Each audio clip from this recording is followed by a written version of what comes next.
And James Oshman says in his book, Energy Medicine, The New Science, the only way that you can explain how a baseball player would be able to hit a ball coming at him or her at 96 miles an hour is through the communication of the fascia and of the perineurium. The nervous system is too slow to be able to see how to respond when the ball leaves the pitcher's hands that fast. And sure enough, they stimulated a acupuncture point on the bottom of the foot. They had a receptor at the top of the head in the nerve area where the bottom of the foot, and when they stimulated it, it was 0.002 seconds. So much faster in the fascia stimulation than in the nerve stimulation. So all of our cells are embedded in this stuff.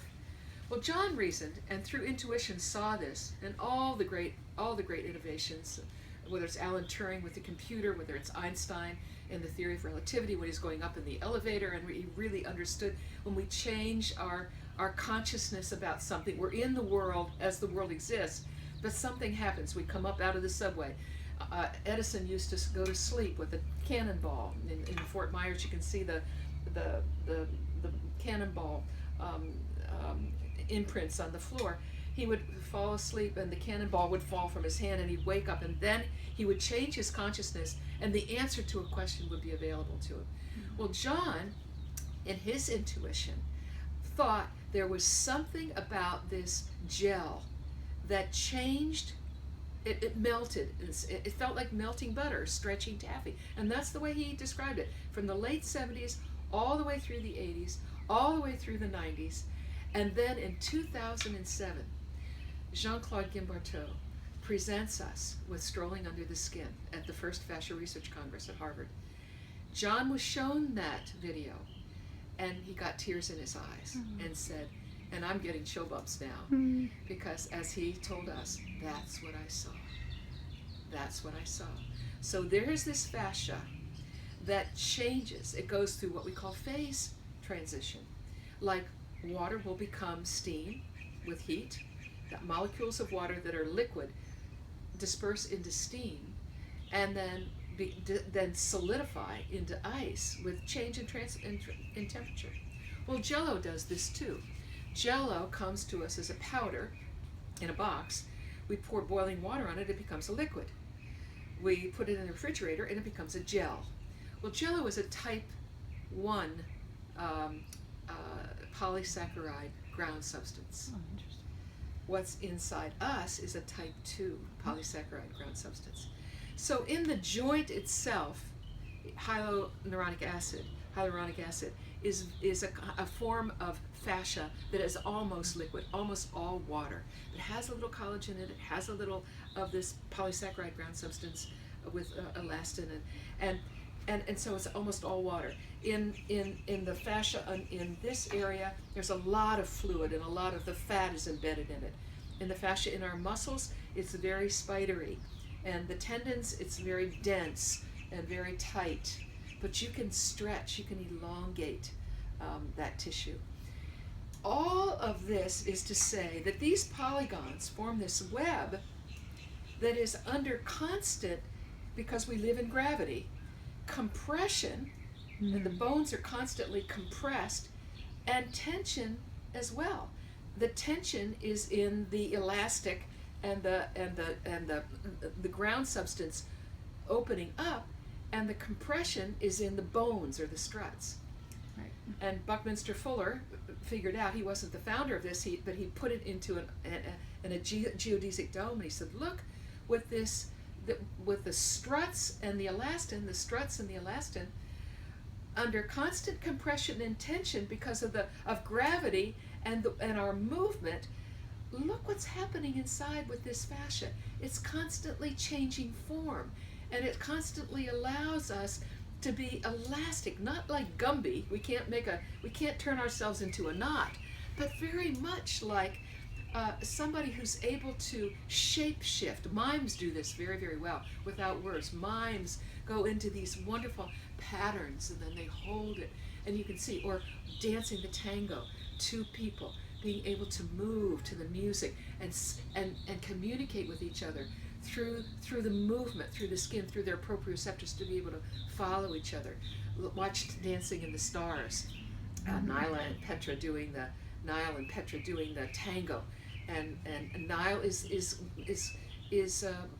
deaf, but Petra moves him in such a way that he follows her and she follows him, and that's biotensegrity, the tension integrity, and that all together allows the cells to be able. All of this is crystalline. As soon as water is taken into our bodies, the H2O molecule flattens out, becomes crystalline, H3O2. This is the work of Gerald Pollack.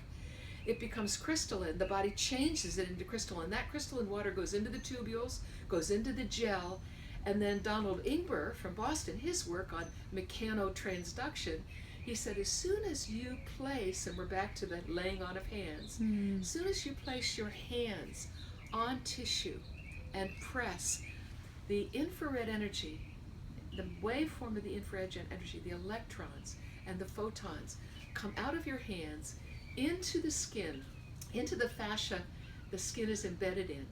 Follow the subatomic particles, little electrons and photons, in the microtubules of the fascia. Remember those tubules that form the polygons? The electrons and the photons go into those tubules, down to the cell membrane. And the tubules of the fascia go through the cell membrane in the integers, become the cytoskeleton of the cytoplasm of each cell. The electrons go down the cytoplasm in these tubules in the cell into the nucleus of the cell. Wow. And the DNA is transformed by the energy of your touch. Wow. John Barnes had no idea, because that science has just been discovered since 2000. And it's been written about, and now it's in the literature. And then all of a sudden, scientists who don't read this literature find this tissue. And they discover this tissue. Last week it was published in Scientific Reports. We discovered at NYU this new tissue. We're going to call it interstitium. Well, the interstitium is nothing more than the fascia that surrounds the organs. And it's lymphatic and it's fluid, and they found the polygons. And because they always just took the tissue and took the water out, and Albert St. Georgi said a long time ago at Woods Hole, and Oshman was there with him. Albert St. Georgi said, we're doing this all wrong. We're doing the science all wrong. The cellular science is all wrong. You're taking the cells and you're centrifuging them, getting the cells out of the fluid, throwing the fluid away, dehydrating the cells, slicing the cells, looking under the microscope and thinking that's life. That's not life. You threw out the life with the fluid. John Barnes teaches that in Myofascial Release 1. And when I heard that in 1989 in Myofascial Release 1, I knew that this man understood science. He understood. And when I felt the cranial rhythm, which we now know is not just the cerebral spinal fluid flowing around the meninges and up and down the spinal cord, it's the energy of the Akashic field pushing in and pulling out, and pushing in and pulling out. And that energy that we feel as the cranial rhythm is the energy of all of the cells. You can feel the cranial rhythm at the feet when you're tuned in. You can feel the cranial rhythm when you're touching in, if you're tuned into what we call channel 3, getting out of your left brain, not trying to figure it out, being open to what do I feel here? What's the energy? Where is this 4%? 96% of all that is dark to us, but it's available to us if we tune in. If we tune into that channel 3, we get out of our left brains, get away from what's just this 4% that we can see and touch and taste and smell and hear, and get into that feeling sense of when our hands are placed on tissue, and be curious cats and say, what's under here? What can I feel? And then press down, as John says, to where each person pushes back. Too much will ruin you can't get the release that you want. You can't get the piezoelectric effect. You can't get the electrons flowing in the tissue. Too little, you miss it. You just barely, you can energetically impact, but you're not connecting with the ground substance. You go down to where the person pushes back, take a breath and open your hands and let the energy flow out and center yourself. And in the tissue, have the person breathe, as in yoga. Breathe under your hands, especially if you're in the thorax. Have them move their ribs under your hands. Feel where the fascia is pulling, is tight. And you can feel, oh, there's a tightness coming up from the left shoulder. And you get that message intuitively. Oh, we've got to go up and release the left shoulder here. And the patient says, how did you know that's where I was feeling that? And you're led by the wisdom of the fascial web. Absolutely. And that's what John Barnes discovered. Now, he doesn't get sufficient credit for this because he didn't do the randomized controlled trials, because he understood that every person's different. You can't follow the rules of randomized controlled trials because you have to treat everyone in the moment as they are. And in randomized trials, you have to pretend everybody's the same and do the same thing with everybody and get the same result. And then if you get more than a 50% result, then you're happy. You say that, well, what I did probably made a difference. But with myofascial release, what are our outcomes? Our outcomes are 90 to 100%. Every patient that gets up to the table says, I feel different, and that difference is better. I feel better. Yes, yes. I feel better. I feel lighter. And I treated a wonderful woman who at 78 years old, she'd had a stroke. She had low back pain. She was walking with a walker. She couldn't speak. She only spoke Spanish to start with, and she couldn't find the words, and she had it around, but she would let me know that she had lumbosacral pain. So I got her on the table. I saw that she had an upslip. We opened up the side, and then we had her go on her back, and I did a simple lumbosacral decompression where I opened up the sacrum with as John teaches you, have them sit in your palm, and then you open up the lumbosacral, and then opened up her psoas area, and she got up off the table, and she was, oh, and she was saying it as clearly as she could, I feel so much better with a half an hour practically of treatment. Now, what does that have to do with yoga? Yes. Well, with yoga, no matter what form of yoga, as I understand yoga, what you're doing is yoga, you're linking the energetic essence of who you are with the energetic essence of the Akashic field. Yes. And you might do that through your heart energy, you might do that through your breath, you might do that through your meditation, through the kundalini energy coming up the dural tube and out the top of the head.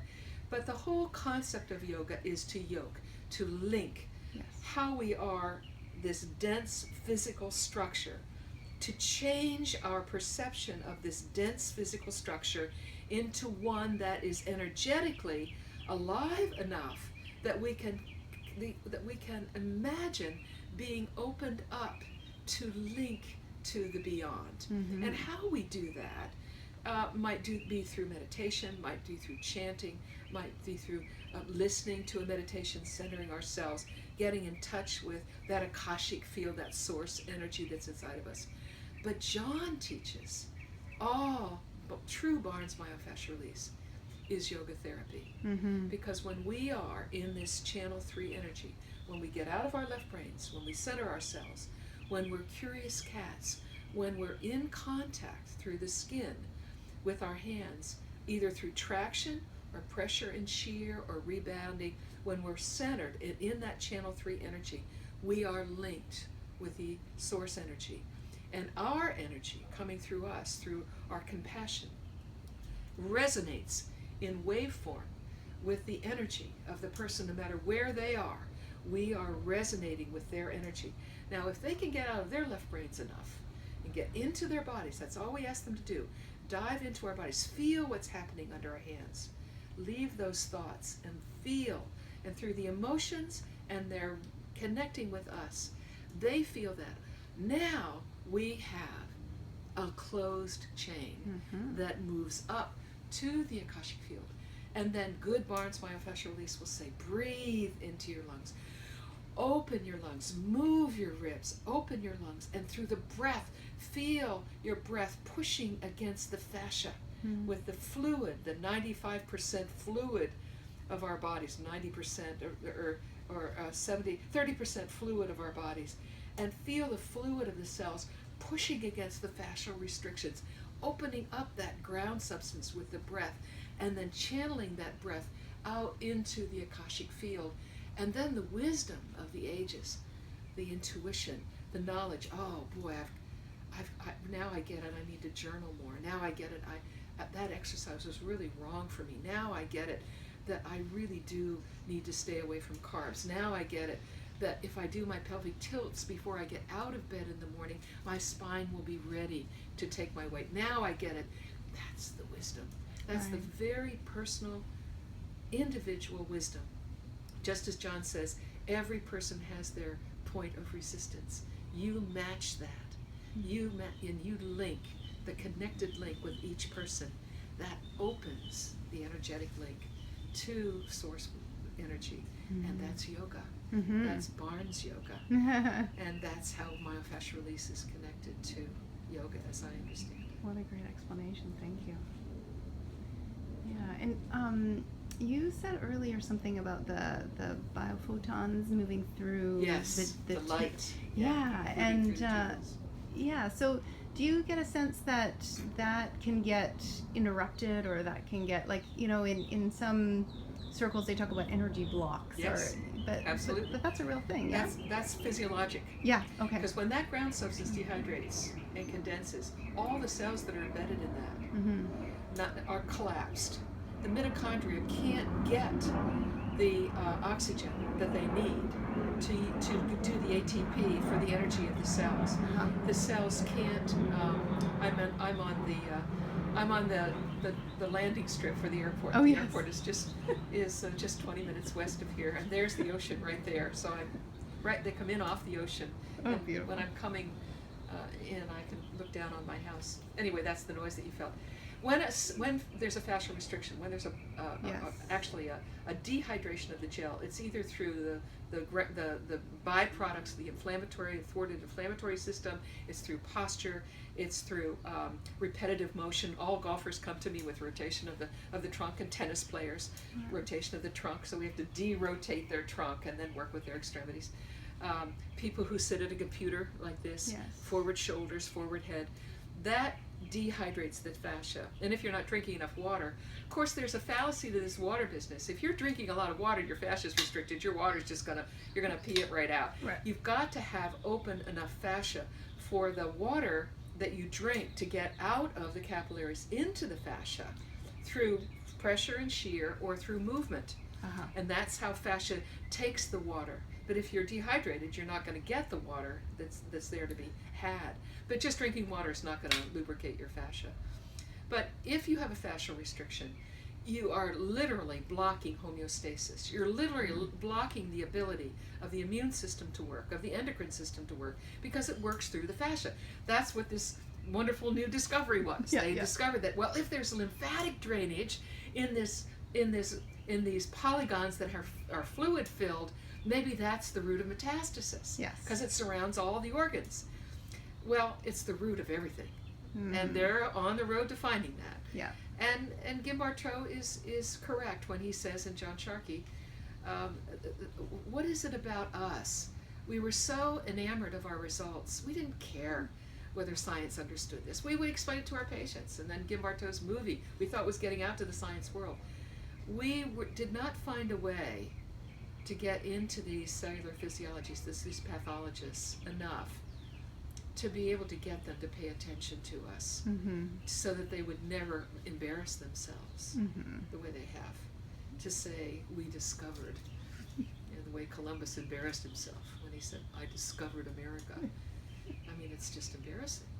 How long would you say, so the people of the fascia community and people that have been researching it like Umberto, how long would you say this knowledge has been out there within the sort of fascia communities? And well, that you should ask.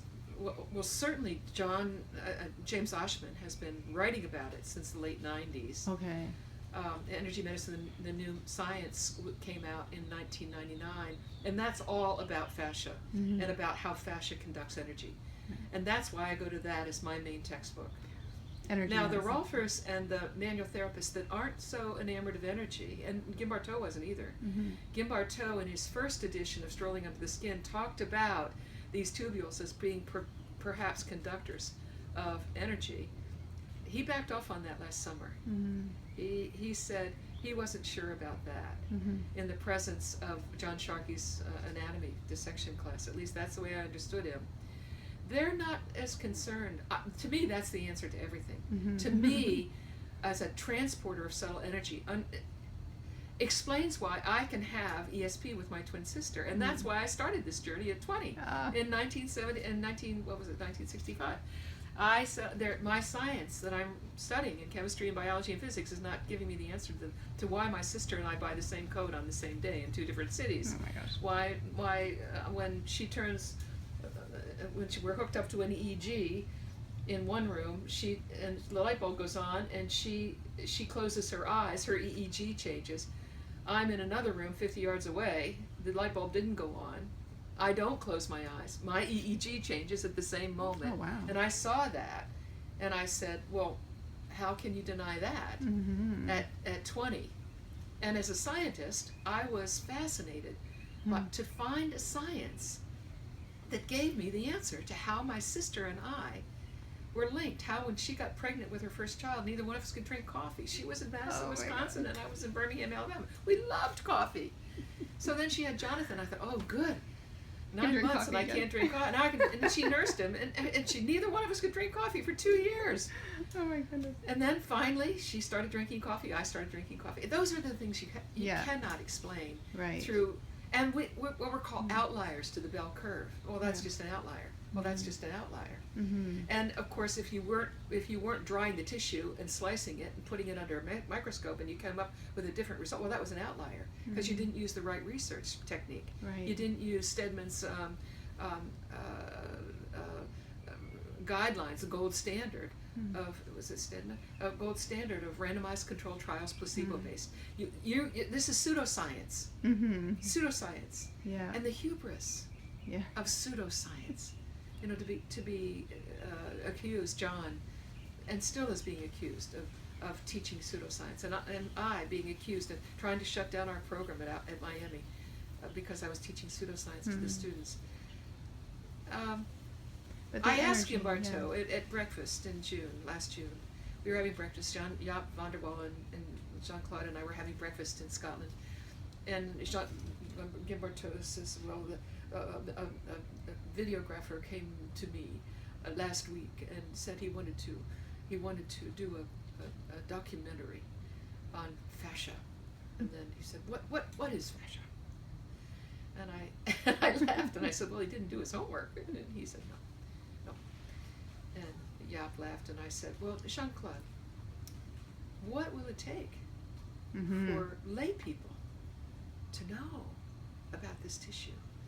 And he said, when all people understand that fascia is the ground of all living things, nothing can be alive without fascia. And I thought, yeah, that's it. Whether it's now they're growing stem cells on the scaffolding of spinach leaves, your spinach leaf, for cardiac tissue. That scaffold. I mean, the great creator created us in such a way that this compression and tension, this Biotensegrity unit that is made up of all soft tissue, and the physics of soft tissue hasn't been written yet. Stephen Levine says, when you start studying fulcrums and weights and levers and angles, and you're studying an elbow, and Jaap van der Wal comes along with his embryology research, he says, there's no fulcrum here. This is not the tendon attaching to the bone. This is the tendon becoming bone in the periosteum. There are no attachments. There are no attachments. There are no layers. It's all the web. There's the part of the web that's closest to the surface, but there's no layer. Now, when you cut in and you make layers, then you have what they have in the anatomy books, and you have this dead tissue that's layered because the fluid is different.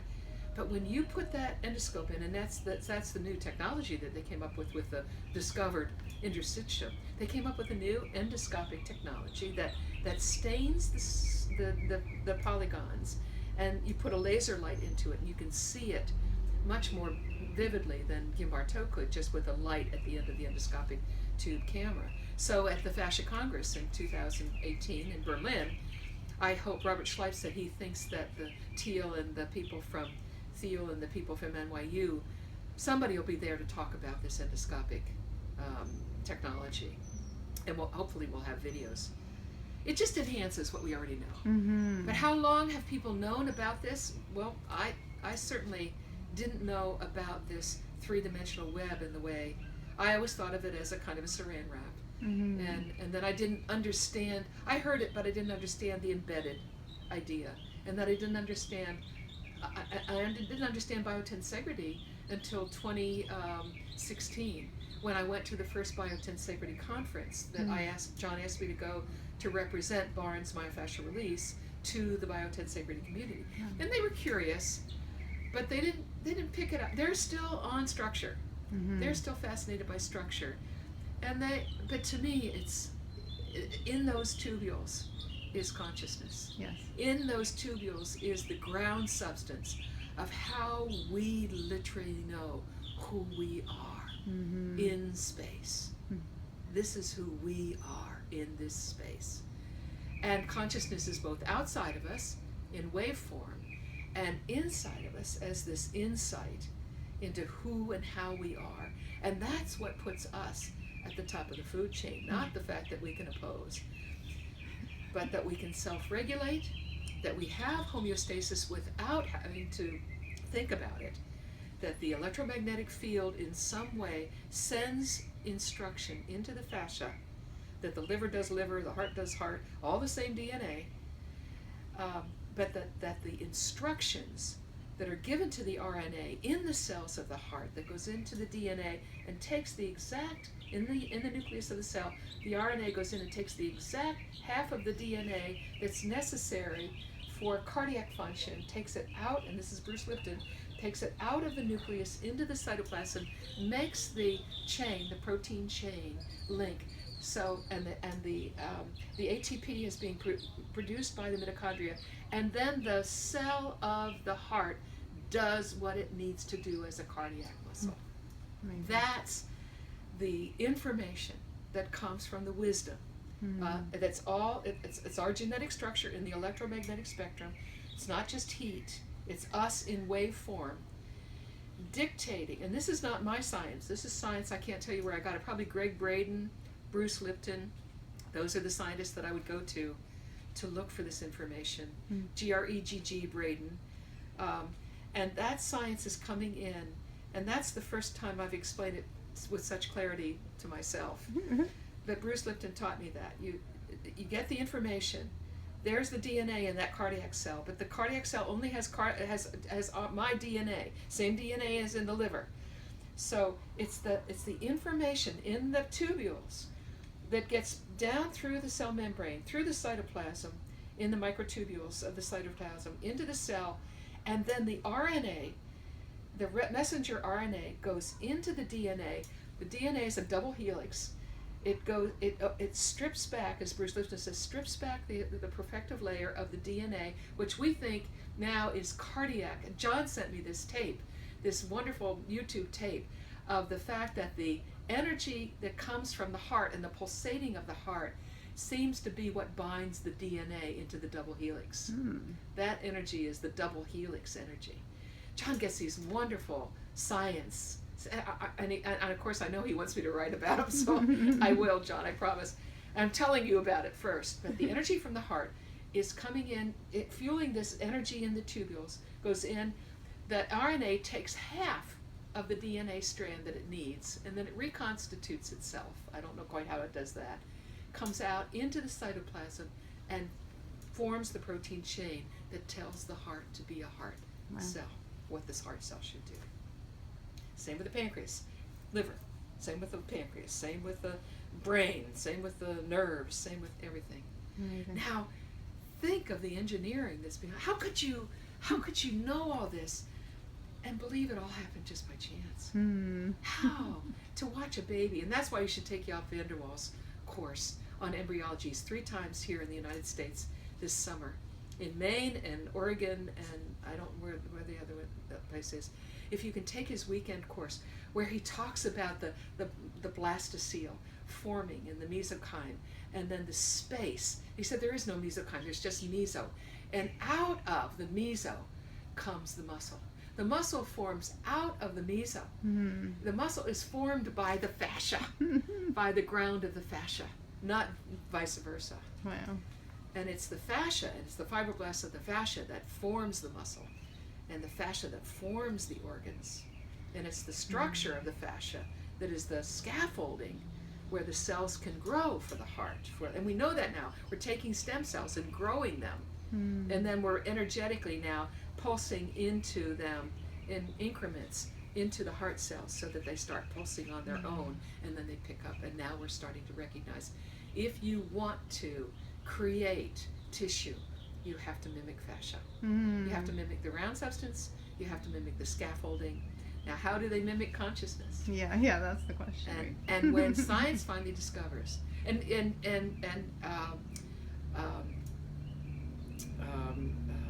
blocking on his name, Deepak Chopra. When Deepak Chopra has scientists coming together, and one of them is Hammerschmidt, and Penrose and Hameroff.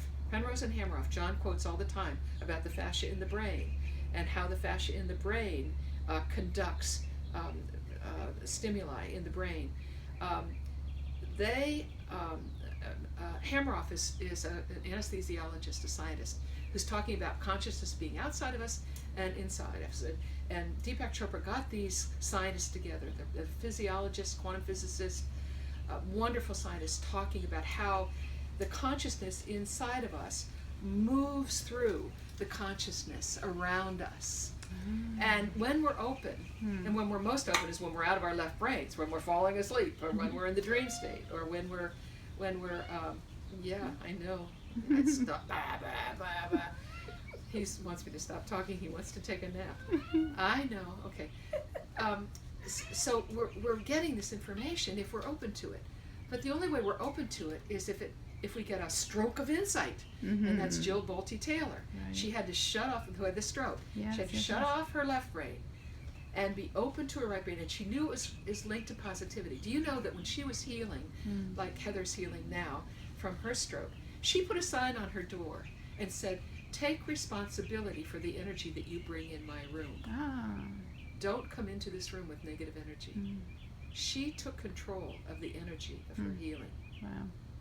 Yeah, And that amazing. positivism and that optimism and that choosing to visualize the possible is all linked to the Akashic field, to yoga, to Barnes, to opening, getting rid of the negativity. John wants you to take unwinding right away. Take myofascial release first. Learn the basic principles, then take unwinding. Right. Start to get rid of the negativity that's grounded in your fascia.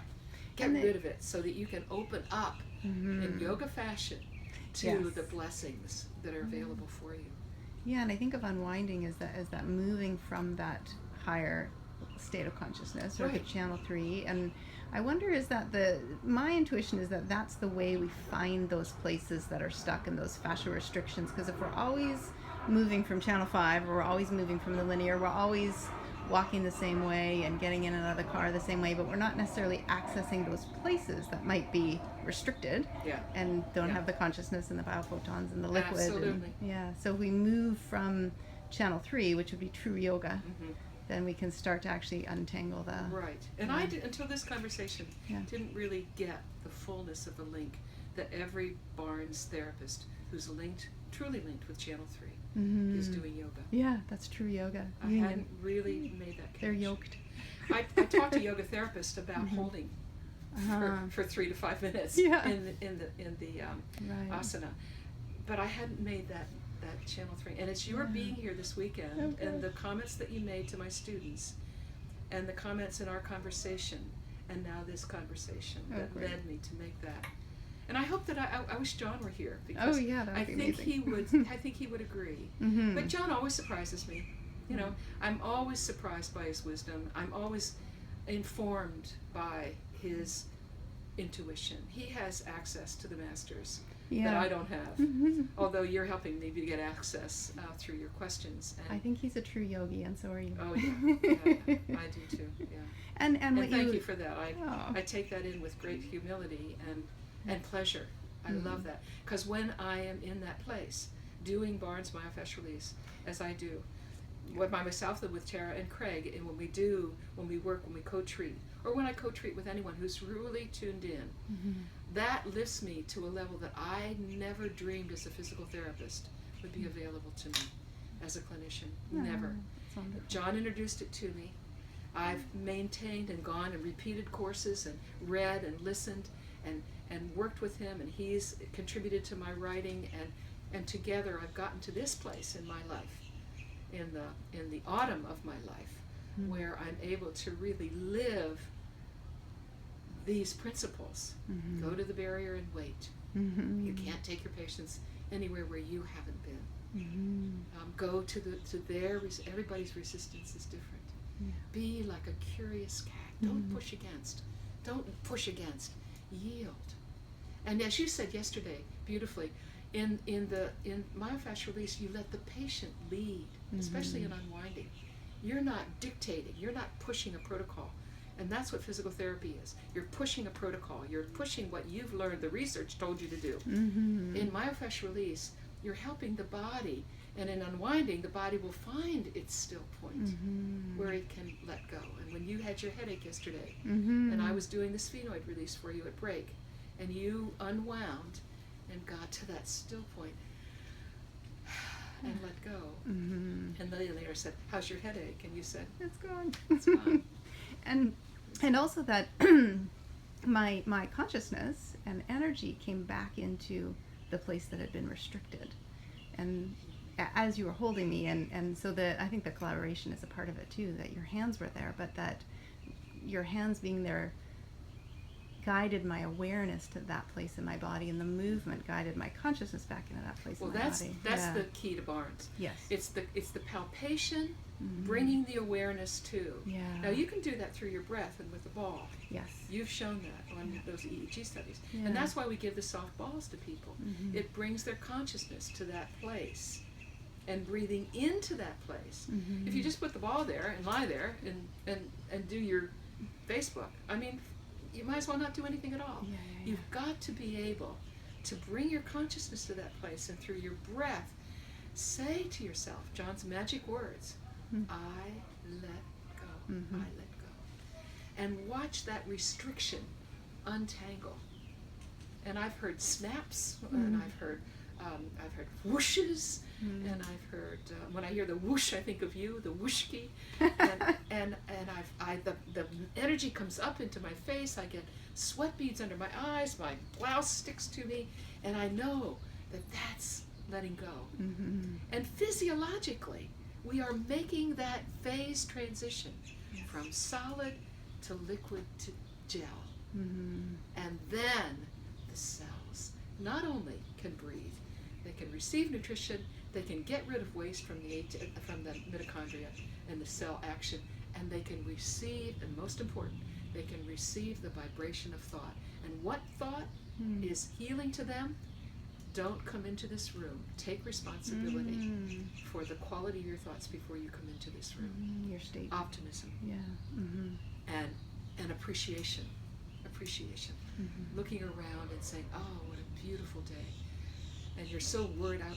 I would just put the Abraham tapes on in the car, because I'd be thinking, how am I going to get the students to talk to each other about assertiveness when they think that they're here to learn range of motion, strengthening, muscle testing? How do I get them to talk about assertiveness?